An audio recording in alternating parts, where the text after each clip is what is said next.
And I think about this a lot, especially lately. In 2026, I genuinely believe that kindness, empathy, and patience are more important than they've ever been. Not in a preachy, like, be better kind of way, but in a very practical, human way. Because I've learned something over the years that keeps proving itself to me again and again. People need shockingly little encouragement to keep going. One genuinely positive interaction can erase hundreds of negative ones. Not permanently, not magically, but enough to matter.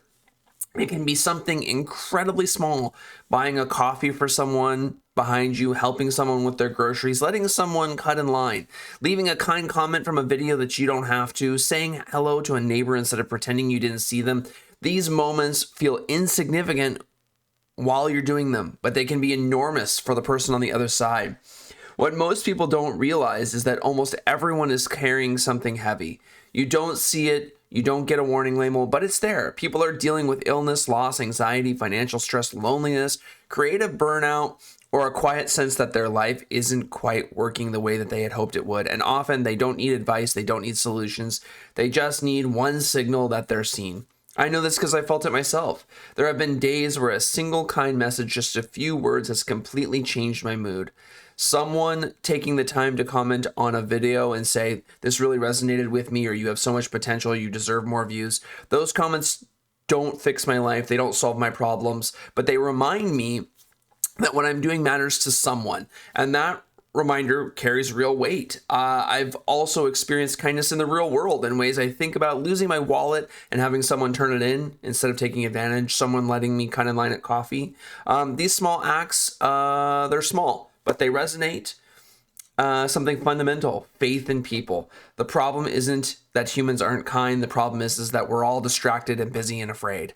Phones have pulled us inwards. We're absorbed in our own words, our own stress, our own timelines. And on top of that, people are afraid of rejection, afraid of being awkward, afraid of being ignored, afraid that kindness won't be reciprocated. So we wait.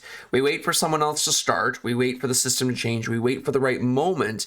But kindness doesn't work that way. At some point, someone has to take responsibility, and that responsibility doesn't belong to society or the algorithm or leaders. It belongs to us as individuals. It belongs to our neighbors. It belongs to regular people deciding quietly, I'll be the one. When one person acts with confidence and kindness, it changes the energy in the room. Humans underestimate this. One calm, generous presence can soften an entire space full of tired, stressed, negative people. That energy spreads. It gives other people permission to exhale, to show up differently, to remember who they are underneath the exhaustion, and the actions don't need to be heroic.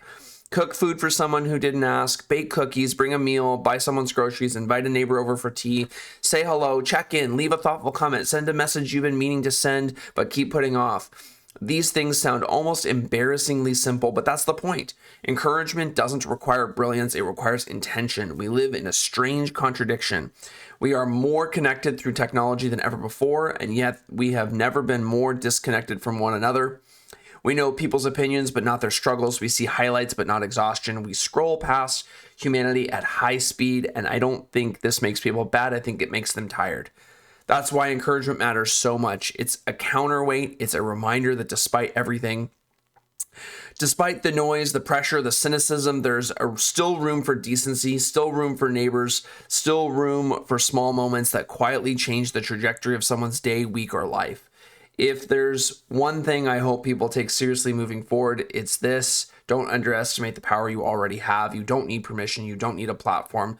You don't need to wait until things are perfect. You just need to decide that you'll be someone who adds a little light instead of a little more weight, because most people aren't asking for much. They're just asking for a reason to keep going. And sometimes you get to be that reason.